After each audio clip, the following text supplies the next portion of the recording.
उसने अपने खून से कुरान भी लिखवाया। उसने अमेरिका के दिल में ऐसी दहशत पैदा किया कि आज उनकी नस्लें भी सद्दाम हुसैन के नाम से कांपने लगती है। सद्दाम हुसैन तो पैदा हुआ इराक में, लेकिन उसका रौब यूरोप की वादियों ने भी देखा, जिसकी दहशत पूरी दुनिया में गूंज रही थी। सद्दाम हुसैन यानी ऐसा नाम जो अमेरिका के पूरे धरती को हिलाकर रख दिया। जब अमेरिका अपने सबसे ताकतवर दुश्मन का लिस्ट बनाता तो उसमें सबसे पहला नाम सद्दाम हुसैन का होता है। अमेरिका खुफिया एजेंसी CIA ने सरकार से सिफारिश की, अगर सद्दाम हुसैन को नहीं रोका गया तो यह अमेरिका के लिए काल बन जाएगा। सद्दाम हुसैन के दबदबे का अंदाजा इसी बात से लगाया जा सकता है। उसने जिस वक्त मिसाइल से इजराइल पर हमला किया, उसकी जैसी मीनारें इराक के मस्जिदों में लगवा दी ताकि कोई दोबारा फिलिस्तीन की तरफ देखने की हिम्मत न करे। सद्दाम हुसैन अपने वक्त के सबसे ताकतवर हुक्मरान थे। दुनिया का कोई न्यूज़पेपर, कोई अखबार ऐसा नहीं था जिसमें सद्दाम हुसैन का नाम नहीं था। वही अमेरिका जो पहले कभी उन्हें प्रभावशाली अवार्ड से नवाजा था तो कभी यूनाइटेड नेशन द्वारा उनके देश को सम्मानित किया जाता।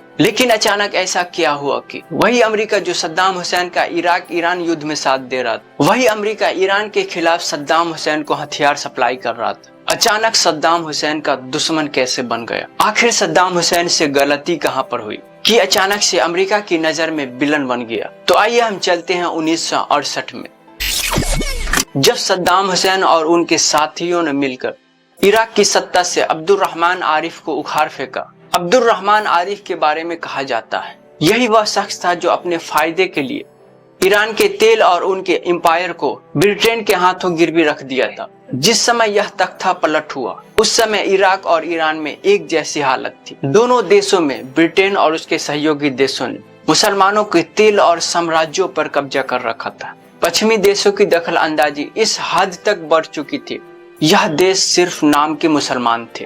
इनके धन दौलत और संपदा का इस्तेमाल विदेशी कर रहे थे और सद्दाम हुसैन के बाद पार्टी का यह आंदोलन इसी साम्राज्य के लिए था। इस आंदोलन ने न सिर्फ ब्रिटेन समर्थित सरकार को उखाड़ फेंका, बल्कि इराक को सद्दाम हुसैन जैसा एक ऐसा राजनेता दिया जिसकी धमक दशकों तक पूरी दुनिया में सुनाई देती रही। यह घटना इराक के इतिहास में 17 जुलाई रेवोल्यूशन के नाम से जानी जाती है। इस आंदोलन और इस क्रांति के नतीजे में 1968 में सद्दाम हुसैन पहली बार इराक के उपराष्ट्रपति बने। सद्दाम हुसैन उपराष्ट्रपति बनते ही क्रांतिकारी काम करना शुरू कर दिया। सत्ता हाथ में आते ही पेट्रोलियम कंपनी के राष्ट्रीयकरण के आदेश दिए, देश के इंफ्रास्ट्रक्चर को मजबूत करना शुरू कर दिए, दुनिया भर से वैज्ञानिकों को बुलाकर सबसे आधुनिक हथियार बनाने की प्रक्रिया शुरू कर दी। इराक में होने वाली अचानक इस बदलाव को देख के हर कोई परेशान था। अमेरिका ईरान से पहले ही फंसा था और सद्दाम हुसैन मिडिल ईस्ट का मैदान और तंग करते हुए जा रहा था। और सद्दाम हुसैन अमेरिका के लिए इसलिए भी नाकाबिले बर्दाश्त थे क्योंकि वो ईरान में शाह की सत्ता के खिलाफ आयतुल्लाह खुमैनी का समर्थन कर रहे थे। इजरायली यहूदी इफ्रेम कर्स सद्दाम हुसैन के रौब दबदबे के बारे में लिखते हैं, जब इराक में तख्ता पलट हुआ तो इराक के फ्यूचर राष्ट्रपति सद्दाम हुसैन मौजूदा प्राइम मिनिस्टर अब्दुल रज्जाक की खोपड़ी पर बंदूक लगाकर खुद उसे जहाज में छोड़ने गए, जिससे उन्हें इराक से बेदखल किया जाना था। इराक में इस सत्ता परिवर्तन होने के बाद सब कुछ ठीक ही चल रहा था। सद्दाम हुसैन रॉक फास्टर के नारे के साथ अपने सत्ता पर मजबूत पकड़ करते जा रहे थे। लेकिन तभी एक घटना घटी जिससे पूरी मिडिल ईस्ट की जियोग्राफी बदल गई। 1979 में दो बड़ी घटना हुई।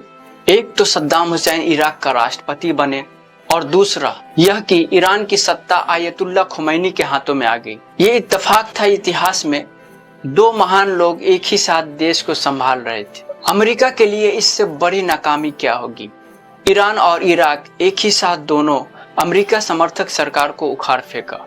मिडिल ईस्ट में अमेरिका की पकड़ कमजोर हो रही थी। अब जंग ही वाहिद एक हथियार थी जो अमेरिका के वर्चस्व को बचाए रख सकती थी।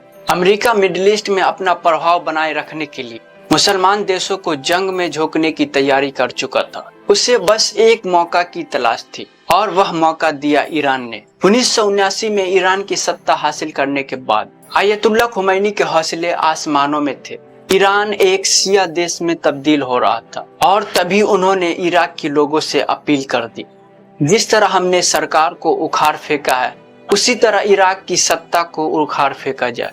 सद्दाम हुसैन के लिए ये बात बड़ी हैरान कर देने वाली थी। वह शाह की हुकूमत के खिलाफ जिनका समर्थन कर रहे थे, वही अब इराक की सत्ता को बदलने की बात कर रहे थे। यही वह हादसा था जिसके बारे में सद्दाम हुसैन ने कहा था, ईरान पर भरोसा नहीं किया जा सकता।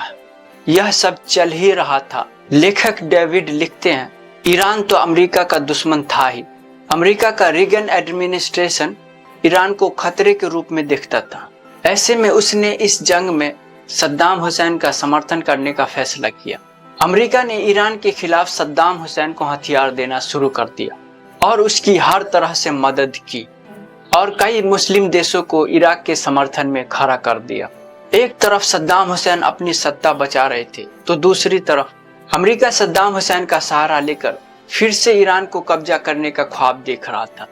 सद्दाम हुसैन ने सोचा था कि यह जंग कुछ ही दिनों तक के लिए चलेगा, लेकिन उन्हें अंदाज नहीं था कि उन्होंने जिस जंग की शुरुआत की है वह अंतहीन है।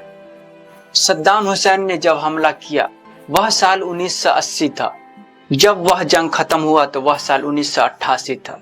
इस जंग को खत्म होने में 8 साल लग गया, लेकिन उसके बावजूद इराक ने ईरान को जीत नहीं पाया और सद्दाम हुसैन की फौज को खाली हाथ अपनी देश लौट कर आना पड़ा।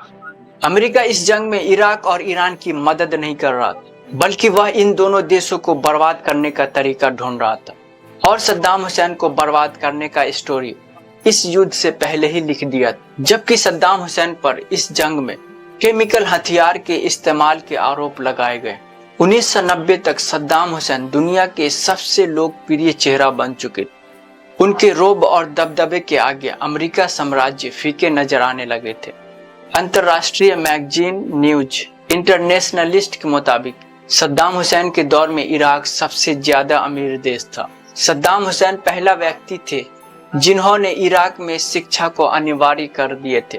उनके देश में रहने वाले हर शख्स के लिए तालीम हासिल करना जरूरी था। उनके दौर में इराक अपने क्षेत्र की सबसे बड़ी अर्थव्यवस्था बन गई थी। सद्दाम हुसैन के शासनकाल में वहां के लोग सबसे अच्छा जिंदगी जी रहे थे। 1980 में यूनाइटेड नेशन ने इसके लिए सद्दाम हुसैन को यूनेस्को अवार्ड से सम्मानित किया था।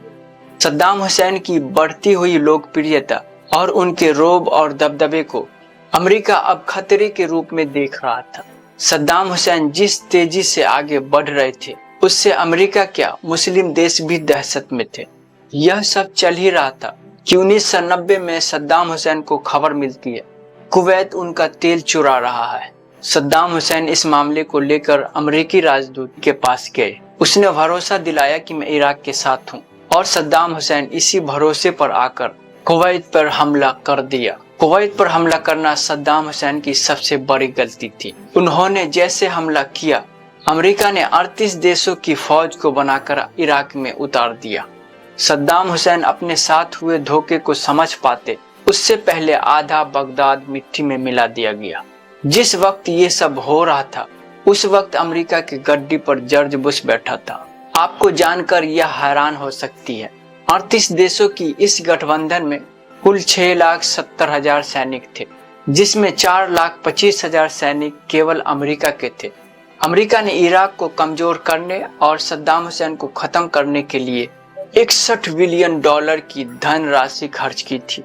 इस जंग में अमेरिका ने इराक के 1 लाख से अधिक सैनिकों की हत्या की। इतना सब होने के बावजूद अमेरिका ने सद्दाम हुसैन की हौसले को गिरा नहीं पाया। सद्दाम हुसैन सीना ताने अमेरिकी एम्पायर के सामने खड़े थे। अमेरिका जानता था कि अगर सद्दाम हुसैन को नहीं खत्म किया गया दुनिया का सबसे बड़ा राजनेता बन जाएगा और एक मुसलमान दुनिया का सबसे बड़ा ताकतवर राजनेता बन जाए। यह सिर्फ अमेरिका के लिए नहीं पूरी पश्चिमी दुनिया के लिए खतरे की घंटी थी। जब सद्दाम हुसैन को सत्ता से हटाने और उसके शिकस्त देने के सारे तरीके नाकाम हो गए तो अमेरिका ने अपने उस हथियार का इस्तेमाल किया जिसे उसने इराक ईरान के युद्ध के समय सद्दाम हुसैन के खिलाफ प्लान किया था, यानी केमिकल हथियारों के इस्तेमाल का आरोप। 1998 में अमेरिका के इशारे पर संयुक्त राष्ट्र ने सद्दाम हुसैन पर आरोप लगाया कि उसने ईरान के खिलाफ आधुनिक जैविक हथियारों का इस्तेमाल किया। वही अमेरिका जो कल तक कहता था कि इराक के पास कोई केमिकल वेपन नहीं, उसी ने उसके इस्तेमाल का आरोप लगाकर 2003 में इराक पर हमला कर दिया। अमेरिका ब्रिटेन ने सद्दाम हुसैन पर 148 लोगों को मारने और परमाणु हथियार रखने के इल्जाम लगाकर इराक में अपनी सेनाएं उतार दी। जॉर्ज बुश के इशारों पर सद्दाम हुसैन पर मुकदमा चलाया गया ताकि उन्हें इराक की सत्ता और फिलिस्तीनी की आज़ादी से रोका जा सके। अमेरिका को इराक में न तो केमिकल हथियार मिले न तो परमाणु बम। अमेरिकी साजिश काम हो चुकी थी। इराक मिट्टी का ढेर बन चुका था। सद्दाम हुसैन अमेरिकी सेना के द्वारा गिरफ्तार होकर जेल में डाले गए। अमेरिकी समर्थित अदालत में सद्दाम हुसैन के मुकदमे की सुनवाई कर रही थी। जज से लेकर गवाह तक खरीदी जा चुकी थी। सद्दाम हुसैन के 2 वकीलों को सिर्फ इसलिए कत्ल कर दिया गया कि वह सद्दाम हुसैन की पैरवी कर रहे थे। सद्दाम हुसैन के खिलाफ फैसला सुनाने से ठीक पहले जज बदल दिया गया और फिर वही हुआ जो अमेरिका चाहता था। 30 दिसंबर 2006 को सद्दाम हुसैन को फांसी देने का आदेश दिया गया। सद्दाम हुसैन की ख्वाहिश थी कि उसे किसी जाबाज सिपाही की तरह मारकर उसे शहीद किया जाए, लेकिन अमेरिका ने उसके इस मांग को ठुकरा दिया। फांसी से पहले सद्दाम हुसैन ने वजू बनाया, नमाज पढ़ी और कुरान की तिलावत करते हुए तख्त की तरफ बढ़ते गया। फांसी पर चढ़ने से पहले उन्होंने कुरान को जल्लाद के हवाले किया और अल्लाह अकबर के नारे के साथ फंदे तक पहुंच गए। मजमे में दहशत का माहौल था, लेकिन सद्दाम हुसैन के चेहरे पर अलग ही सुकून था। सद्दाम हुसैन को जिस दिन फांसी दी गई उस दिन बकरीद का दिन था। मुसलमान एक तरफ जानवरों का कुर्बानी दे रहा था तो दूसरी तरफ अमेरिका सद्दाम हुसैन को फांसी दे रहा था। सद्दाम हुसैन ने उन कपड़ों को पहनने से मना कर दिया जो आमतौर से फांसी के वक्त पहनाया जाता।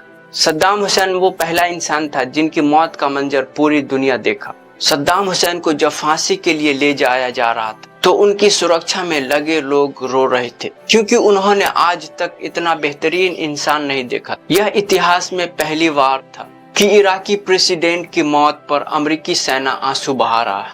सद्दाम हुसैन को फांसी दिए जाने पर अमेरिकी सुरक्षा कर्मी एडम रॉजर्सन ने रोते हुए कहा, हमने सद्दाम हुसैन के साथ गद्दारी की है और हम हत्यारे हैं। सद्दाम हुसैन अक्सर कहा करते थे, फिलिस्तीन अरबों का है और इसे दरिया से लेकर समुंदर तक आजाद होना चाहिए। इस सरजमी पर कब्जा करने वाले को चाहिए कि वह कहीं और निकल जाए। वैसे भी सद्दाम हुसैन हर मुसलमानों के दिल में आज भी जिंदा है। और सद्दाम हुसैन के बारे में क्या राय है, आप बताएं।